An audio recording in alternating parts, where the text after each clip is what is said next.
Welcome to another episode of Win as One Gospel Love Edition. I'm Aviance. I'm Caitlin. I'm Aramis. And I'm Coach D. Oh, you got to go last this time. You feel good?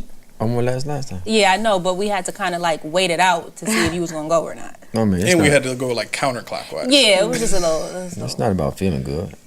It's okay. So today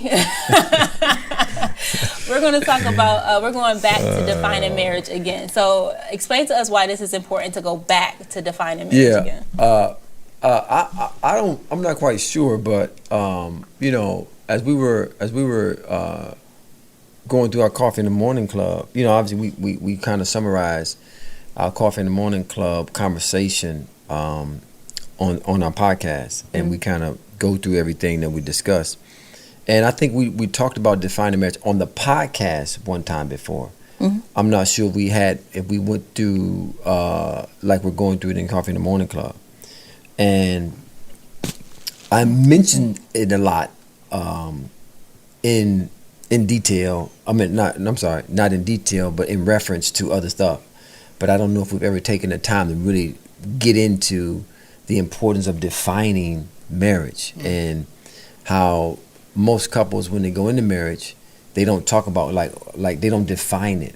You know, if you know, husbands, wives, men, women, you know, when you grew up, you had this idea of what you thought marriage was and what you wanted your marriage to be, you know, whatever that was, you know. And so a lot of times though, the current state of the marriage don't line up.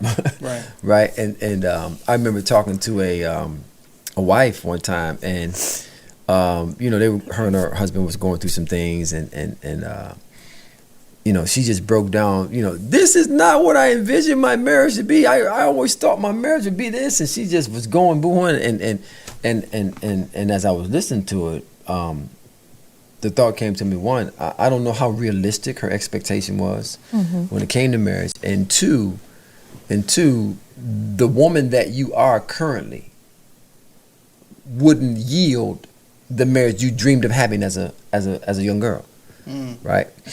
Because I knew her, and I knew some of her, you know, struggles and challenges when it came to being a wife, right? Who you are as a wife, like marriage is not the problem. Like the institution of marriage is not the problem.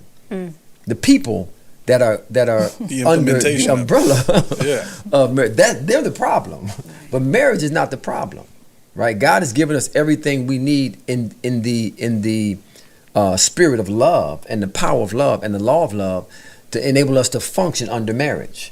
We have challenges adapting and allowing that love to grow us into, you know, heroic husbands or wondrous wives, right? We have that challenge, and that's a requirement for having the marriage that most people grew up dreaming about. Now, this is the interesting thing, because even though we're about to define marriage right now, I feel as if people are actually going to redefine marriage in order for it to work for them. Well, I don't think that you can. I don't think that you can do that outside of the realm of their own definition. That's what I'm saying. Outside the realm of their own understanding. Like so Caitlin and I were watching. We were watching Love Is Blind last night. I love it. And it is good so far. But which one? American, Brazil, Spain? Which one? There's more. There's more. Yeah. Okay. Yep. Okay. Okay. You're putting a song. Okay. Appreciate that. No, but so with the American one, and there was a lady in there, and she was talking about how she wanted to, you know, set boundaries for their engagement, their marriage, right? And in her mind, that's what defining the marriage is.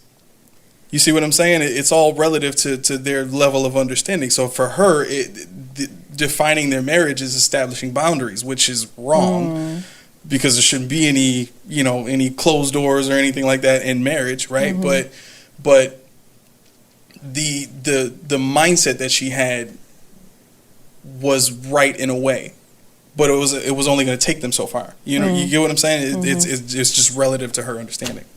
When you say when she's talking about boundaries, what kind of boundaries? So she didn't really go into defining exactly what they were, but she wanted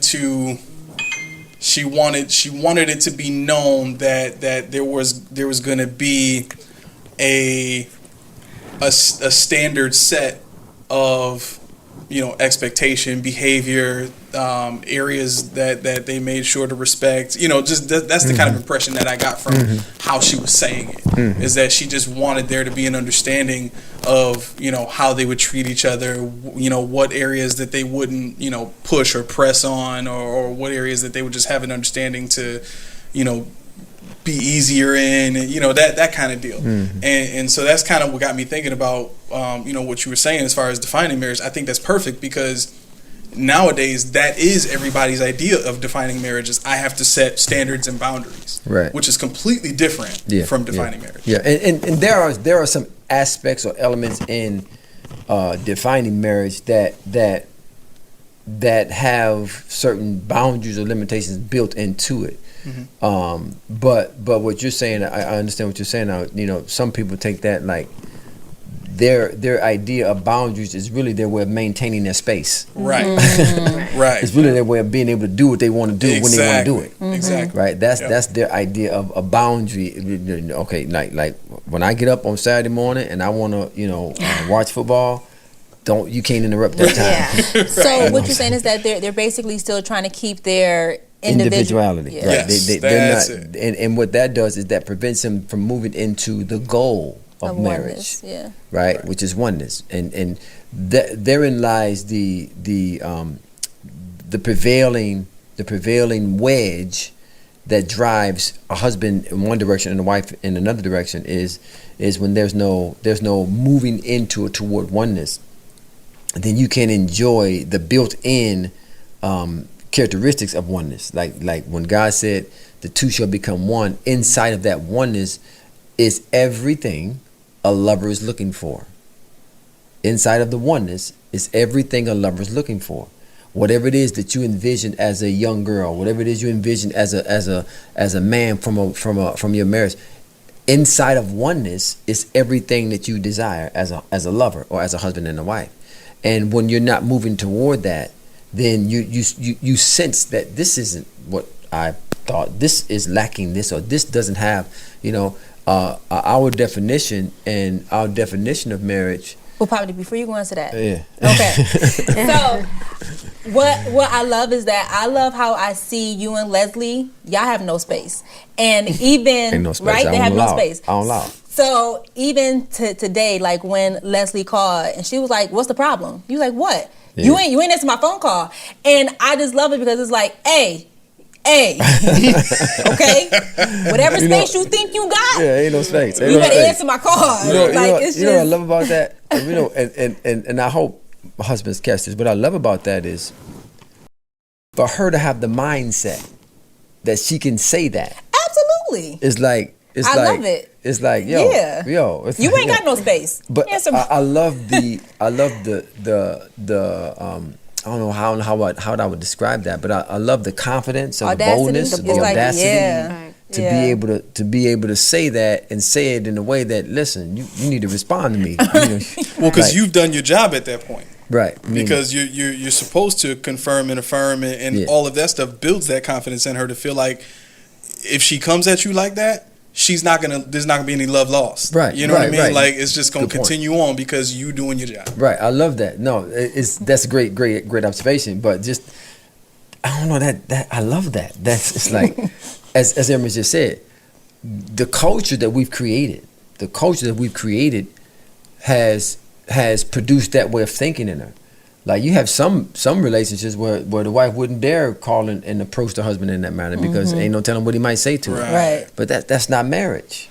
That's not marriage, and it's a real thing to be able to, and it's an inspiring thing. It's an invigorating thing for a wife or a husband to be able to contact their spouse and be like, yo, what? Yep. What's going on? Like I not only do I have the right to be saying this. But I have the confidence, and I'm comfortable to say this. I'm comfortable enough in the love that we have that where I can pull you to the side and say, listen, you better answer my phone call. Right. So no, it's a beautiful thing. That's a different way. A lot of people these days, they don't think like that. They're like, what? Don't talk to me like that. Why are you calling me like that? You don't need to be in my business. I'm gonna be home when I'm home. Yeah, you don't own me. Yeah, that's a big one. Wow, they say that? Yeah. And they married? Yeah. Oh man, they gotta read their Bible. They ain't So reading a their Bible. song about it and everything. These folk here, man. Yeah, oh yeah. Wow, you don't own me? You don't know Yeah, me. you don't own Yeah. me. Wow. Yeah. You know, that's what is it? The First Wives Club. I actually love that Yeah. movie. But yeah, that's It's a whole song. You don't own me. You don't know me. You don't own me. I mean, granted, they were divorced, but that's the idea though, is that no man owns you. Yeah, that's part of the divorce culture, though. You know, one thing we talk about all the time in our. Hey, what's up, fam? Today's Winners One podcast is brought to you by our Coffee in the Morning Club. Listen, they say right now the divorce rate is anywhere between 58 and 62%, depending on the community or the culture you grew up in. But they say that rate is drastically reduced if you are a couple who finds a community of like-minded couples. We have a Coffee in the Morning Club marriage enrichment community of couples who are driven to have a faith-based marriage. This is a marriage that's based upon the principles that God ordained for marriage to be about. If you want your marriage to be drastically reduced from running into chaos, confusion, and trouble, you need to join this community. It is our Coffee in the Morning Club community that will enrich you and empower you and strengthen you to win and make marriage easy. And our Coffee in the Morning Club is like the divorce culture. Right, our Gospel Love movement and our Coffee in the Morning Club and everything we do under our Gospel Love banner is designed to rescue marriages from the divorce culture. Most folks, we started this promotion called "It's Not Your Fault." Most folks don't even realize that they've submitted to a divorce culture that 60% currently, it's like 57%. And we can say close to 60% now. That's 6 out of 10 marriages in the divorce. Like the divorce culture is designed to produce divorce. Well, I don't think there's any, outside of what we're doing, I don't think there's any training available to prepare a woman for what came after the period of women empowerment. You know what I'm saying? Mm-hmm. I think, and this is just me kind of thinking through in my observation and all, that doesn't have to be accurate, but looking at how that period affected everybody, it was women fighting for their rights, right? Mm-hmm. And when you have to fight that hard for something that is owed to you in the beginning, there's oftentimes a tendency to now try to be as opposite of what affected you that way as possible, right? And that takes a toll on societal culture from there, because if you look at how that affects a man, it's like, well, I ain't putting up with that. Right. Like, right. I'm not comfortable with that. I know my role as a man in the household, and if you're going to be the opposite of what a wife is supposed to be, well, then, right. You know what I'm saying? And that's what birthed that divorce culture. And part of the problem is we got to go back to the original way of thinking. Yeah. Most husbands and wives don't really understand what the functionality and the role of a husband is. Like, who knows what it means to love your spouse as Christ loved the church? like how many people you know talking about that? I'm still learning. Yeah. Who knows what it means to husbands to leave their father and mother and cleave to their spouse? Like that's revelation knowledge. Ain't nobody hacking at the leads. Most folks are just hacking at leads. I listen to people all the time. It's like these folks. They just and no offense to them. People, we know what we know. Right. We know what we know, and we know what we know. There's things that I know today that I wish I would have known 9 years ago, so that I can coach y'all into something different. Yeah. Like it's. But we know. But most folks, they ain't talking about. It's so interesting. I think maybe like 2 out of 10, every 2 out of 10, Papa D may be like, yo, that man right. But 80%, 80% of what he listens to, he's like, man, them folks don't know what they talking about. They just talking. Man, they wrong. That's wrong.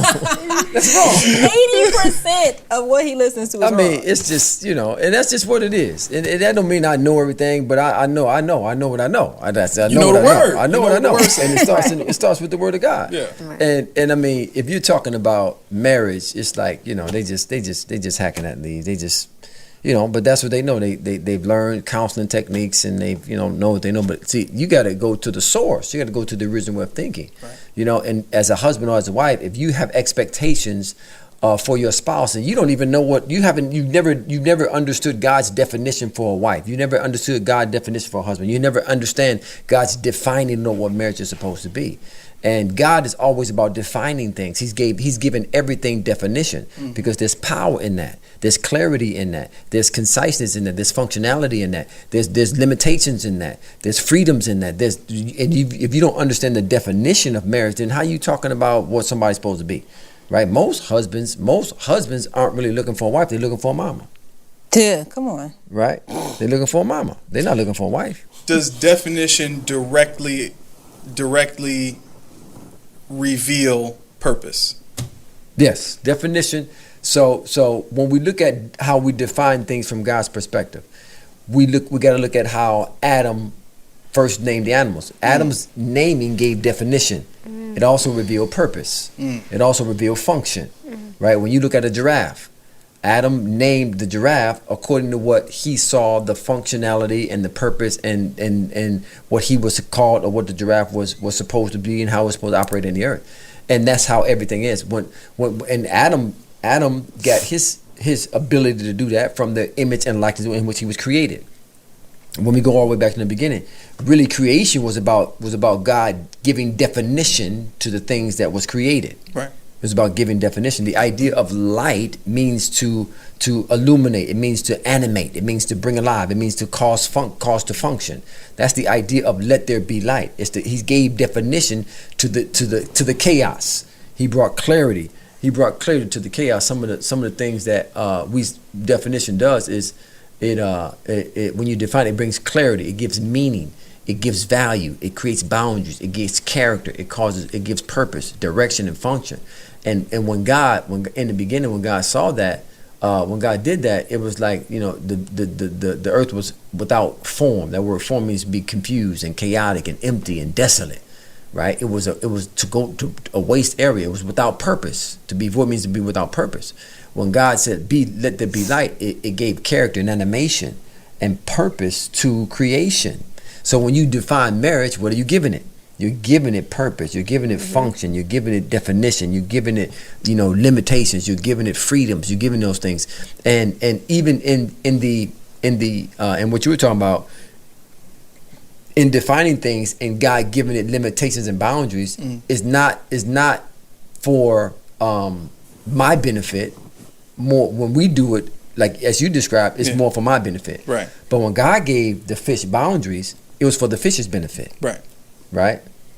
It was for the fish to stay healthy. It was for the fish to function properly. But if in marriage, we don't when we're setting boundaries or limitations, it's for my benefit. Right. It's for my pleasure.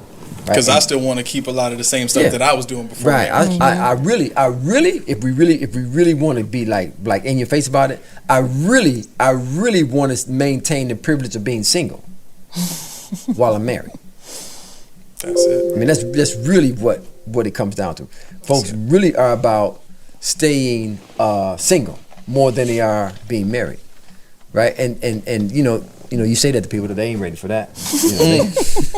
What you mean? No. You trying to stay single. Yeah. You want to still live single but be married, right? Yeah. You want to live like you want to think like you thought when you're single. That's why we said identifying as a lover is foundational. Well, I have a question about that because one of the things we saw on the show last night was there was a conversation between another couple, and the woman asked about does he still talk to his exes and what's his relationship with his friends, how often do they go out and stuff like that. So when you talk about people using those boundaries to kind of keep their single tendencies, what does it look like from I mean, first and foremost, let's be clear, exes out the window. Yeah, that's silly. Right? That's dumb. That's dumb. Folk right? Silly. Whatever excuses for that, there are none. Yeah. But the friends situation, like a lot of friends that I had, a lot of friends that Caitlin had, just kind of, if they wasn't with, building with us, they just kind of fell off. Mm-hmm. Like we eventually stopped like making time to go spend with them. Mm-hmm. You know what I'm saying? Like the friends that we have now are they single friends you're talking about? But they had girlfriends that they were with for a while. I mean, it wasn't like they were still single. I don't care if correct. girlfriend, no, they Correct. still single. But still thinking single. I guess I'm asking from the standpoint of, what does that look like? The dynamic of making time to go spend with friends, and how often that happens, and how does that relate to those boundaries? Like, how do you determine what's right and what's wrong with that? Well, I think one of the first things you'd start with is it's not a matter of being right or wrong, right? The scripture says this. It says all things are lawful, but not all things are expedient. So that word expedient means to be beneficial, right? Gotcha. To cause growth, to be profitable. Yeah. So when it comes to what you're asking, we got to always start from the standpoint of not what's right or wrong, but what's more beneficial to my marriage. Right. What's going to make my marriage end up being what it is that it's supposed to be? What's more beneficial? Is it more beneficial to surround myself or go hang out with men who think like single men? Or is it more beneficial for me to go hang around with husbands who think like lovers and husbands who like they're supposed to? Right? It's about what's more beneficial than what's right or what's wrong, because you can always justify right and wrong. You can always justify something, right? But when it comes to what's been more profitable, now your wiggle room becomes less. When it comes to me being able to wiggle around something. Right? No, that's good, because that thought process leads you to the main thing that you have to figure out, which is what's the definition and the purpose of your marriage. Right. Because if you know that, then that decision becomes easy. It becomes a lot easier, right? That's why we always say we got to define marriage. That's why we got to define it. And again, most couples haven't even heard of the idea of defining their marriage. We're just gonna get married. We're just gonna go do it. Yeah, I feel like most people usually they pick the person who they don't mind spending the most time with. Like, as far as to get married. Yeah.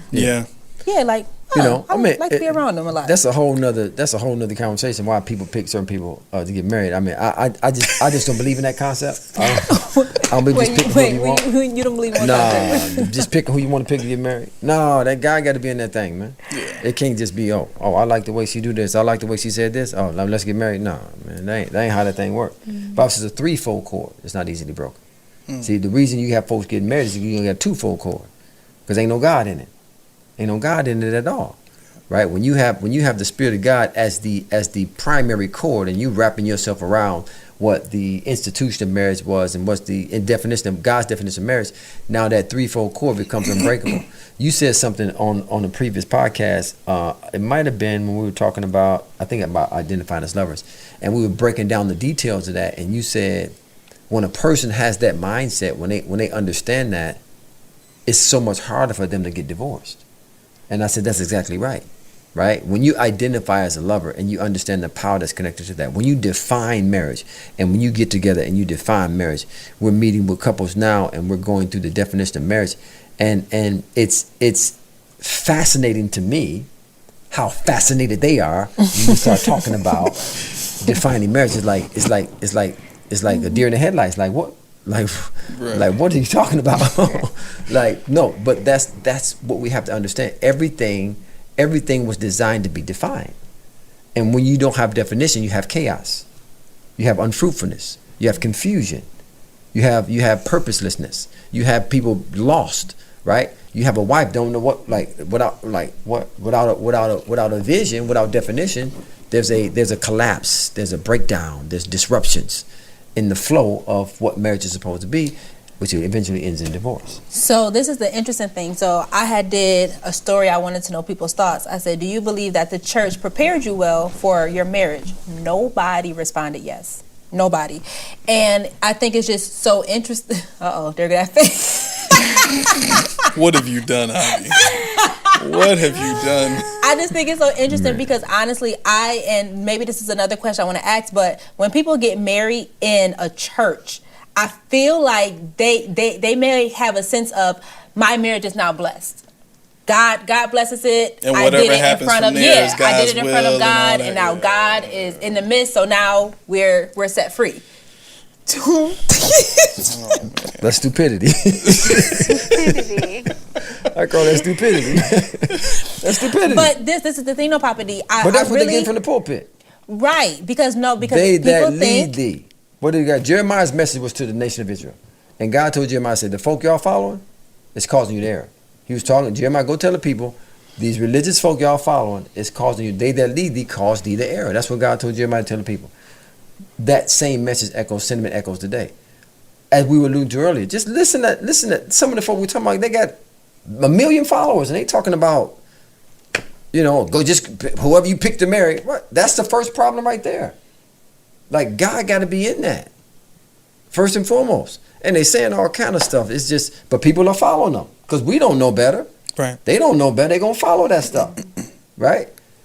Like I love asking people this question. When they get to that saying stuff, I say, well, why you think that? Mm-hmm. Why you think that? Well, because that's what my mama said. Mama could have been dead wrong. That's not the foundation for why you should be basing and believing what you believe about marriage. Like, why do you, or even when they say, well, I believe this, well, why do you believe that? When they start off like that, I can stop them. Anything less than thus saith the scripture say this, then you building no sinking sand, right? And I'm talking about people in leadership positions, and that's the issue. No, the church hasn't prepared couples properly before to get married because we don't know what it means to identify as a lover. I don't know no marriage prerequisite. What's it called? When you get premarital counseling, that's talking about defining marriage. Hey, what's up? Coach D here. Listen, I got something I need to say to you real quick. Listen, marriage is made for lovers. Now, once you understand that marriage is made for lovers and you're not listening to them folks that keep saying you need more than love to make marriage work, you have to identify as a lover. Once you identify as a lover, now you got to learn what love is. Guess what? We have something for you that can help you understand exactly what love is in its most comprehensive nature. It's so much more than just an emotion. But you got to get the book to find out exactly what God's intent was for love and how it functions. Thanks. Get the book. God bless. We've searched this thing high and low. Ain't nothing on the internet. Ain't nobody talking about it. I've called a colleague. Like ain't nobody talking about identifying as a lover. Right. Nobody understands those things. We just hacking at the leads, man. And it's causing 60% of the folks in the church. Right. Like our primary avatar is faith-based marriages. It's people who claim Jesus as their Lord. Right. And you talking about you a lover, you want to be in love, you want to be married? No, we listen.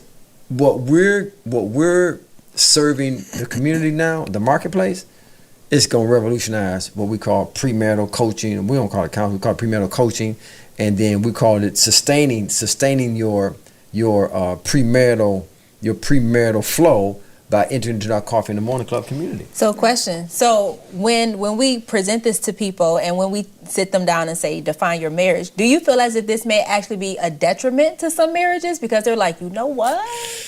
I was sharing this with Caitlin before the other day, that one of my greatest concerns is, say we get a couple that's been married 10 years. And now I start talking to them about identifying as a lover and defining your marriage and what it means to be a heroic husband, and it's like wait, my husband don't do that. Like, what? No, he ain't none of that. He ain't none of that. Like, he ain't none of that. Like, she ain't none of that. Like, right. and they make a decision. Yeah.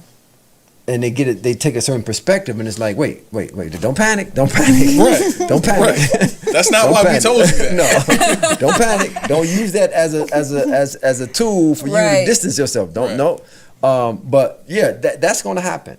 That's going to happen. And it's happened already. That you're talking to people and they're recognizing that the characteristics that I'm describing in a heroic husband, their husband not demonstrating, right? And so now the easy thing to do would now be to blame the husband. Well, if you was doing this and if you was doing that and you was doing this and vice versa, the wife the same thing. I'm describing the wondrous wife's characteristics and the husband sitting like, man, my wife, man, she ain't doing that. She ain't acting like that. She ain't responding like that. Nah, she ain't doing that. You know what? She's the problem, right? Excuse me. So that is something that we are aware of, and I'm very careful in letting couples know that, listen, as you become aware, as you become more knowledgeable, as you get an understanding, as you become wise in everything that we're teaching you, then you'll be able to navigate the shortcomings of what's not developed yet in your husband. I think it was Kieran I was talking to. I was telling him, listen, you got to look at it from this standpoint. If you got a husband that's not, or a wife that's not fulfilling these things, just look at the upside that they have. They have a lot of upside, right? They got a lot of upside. So if you married them at this condition, if you married them in the condition that they're in now, imagine when they fulfill all that potential that they have. Right? You know what? So you got to look at it like that instead of as a negative. Like, man, he got a lot of room, or she got a lot of room to develop. She got a lot of, man, when she gets into that, when she get to that level, man, watch out. She going to be something special. So that's how you look at it instead of looking at it as a detriment. But we have to make people aware, because 60% of marriages, people are saying, I quit. They're saying, I quit, right? That's what's destroying the fabric of our communities and our society, right? We don't understand the connection.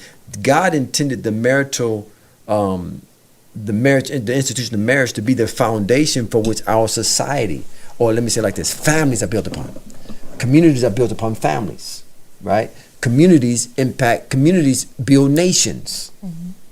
When you don't have the institution of marriage functioning properly, then how can you have a nation functioning properly?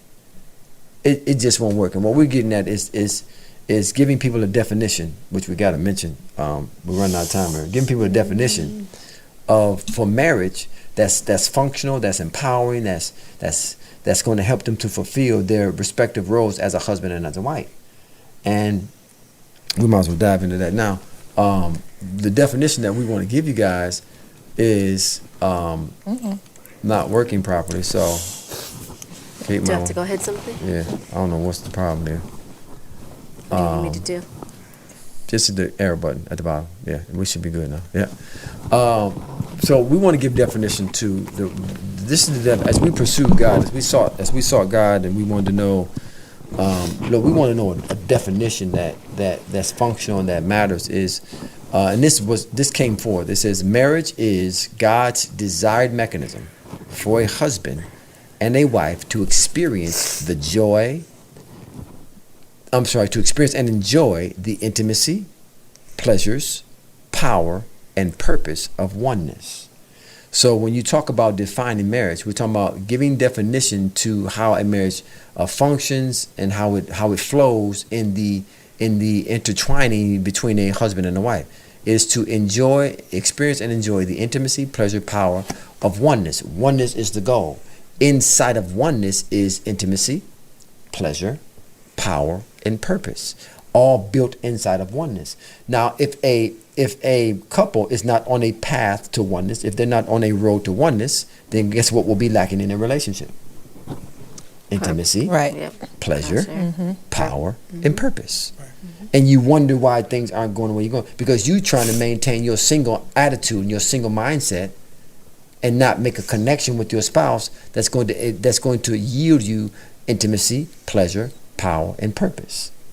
If we don't give definition, if we don't understand that, now that right there alone will solve, countless couples and their misery within their marital relationship. So here's a thought. You know how, I know it happened to many people, you get married and your friends start telling you changed ever since. And then there becomes like a fear. I want to say you damn right. I'm supposed to change. Stop being silly. Come on, go ahead, man. But there becomes a... That's like saying money don't change it. Yes, it do.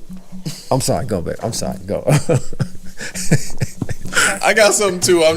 You do? Go, okay, go. So it becomes a fear of loss, because for some people, their friends is all they know. And they feel as if their friends really know me. I do not want to lose them, because they actually feel like their marriage is more expendable than their friends.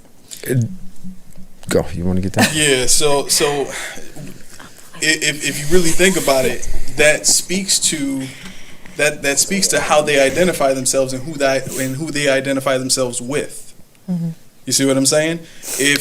And I really love how you worded that definition, because you used husband and wife. Mm-hmm. You didn't use man and woman, right? That speaks to how they identify themselves. Mm-hmm. And if me, Aramis, identifies myself more with my single friends who I've grown up with, and I believe that they know me better than the person that I'm supposed to be building into oneness with, then that's going to determine my mindset about who I care, whose opinion I care more about, who I'm more willing to, submit to, cooperate with, spend time with. All of those different things.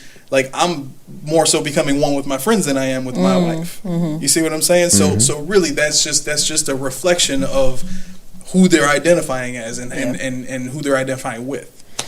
Speaking of identifying, one of those things that you have to first identify, this is like my prerequisite. Like when you talk about premarital coaching, is my prerequisite, you got to identify as a lover. Because marriage was made for lovers. And the power, and again, we mention things, we don't get into the depth of them like we do in our marriage mastery course and other stuff, because I'm not allowed to, for one. Oh, okay, I was about to say, get the real reason. But the other thing is, it's so layered, right? And so this week we revealed an aspect of identifying as a lover that we hadn't revealed before, and it's powerful. And I got the revelation from the life of Jesus, which we get all of our revelation from. Right? Jesus was the model husband. He was the model husband. He was the husband that you want to watch, that we look at to see how we're supposed to love our spouse. And it was when Jesus, in John's Gospel, the 18th chapter, when Jesus was about to be arrested and going through his cross, right? And Judas showed up with the soldiers. And when the soldiers showed up, they said they had their swords, they had their shields, they had their weapons, and they came, they was like came ready, crewed up. They was like ready to handle situations if they had to. And it says when they came up, Jesus stepped up, the disciples behind him, he stepped up like, who y'all looking for? Like, who y'all want? Knowing who they was coming for. He said, who y'all looking for? They said, we're looking for Jesus of Nazareth. He said, I am he. Right? Now he identified with being who they were looking. He identified with being Jesus. And it goes back to the I am that I am statement that we initially revealed, the power of identifying when God identified himself as the I am, or I be who I be, to Moses when Moses said, who should I tell them sent me? He says, I be who I be. In other words, I am who I am. God identifying with being this God of Abraham, this God of Isaac, this God of Jacob, this God that's able to do whatever it is necessary in order for me to deliver you from out of Egypt. I be who I be. The idea of being is something that we're teaching on now, but being is what it's all about. Most counselors, most coaches, they focus on doing before they have someone to be. And that's why they sustain for so long, then they quit and they fall off, and next thing you know, they need some more sessions, right? But when you be a thing, doing becomes easier, and having becomes the outcome of that. Well, identifying as a lover emits a power. Marriage is spiritual, right? And the spiritual attack on marriage we call the divorce culture. Well, built into the divorce culture, the idea of culture means to cause to think, to speak, and to act a certain way. Well, there's spiritual forces within that divorce culture trying to get you to think in a manner that will produce divorce, trying to get you to speak in a manner that will produce divorce. That's trying to get you to act in a manner that will produce divorce. Yeah. Well, what identifying as a lover does, it causes those forces, those influences to fall back. As we see here, when Jesus said, I am he, it says all of the soldiers, all of the guards went backwards and fell to the ground. Well, we know that the battle for the believer, the battle for the husband, the battle for the wife in their spiritual warfare is to cast down imaginations and every high thing that tries to exalt itself against the knowledge of God. Well, what knowledge can we speak of and apply it specifically here? The knowledge of being a lover, the knowledge of being a heroic husband, the knowledge of being a wondrous wife.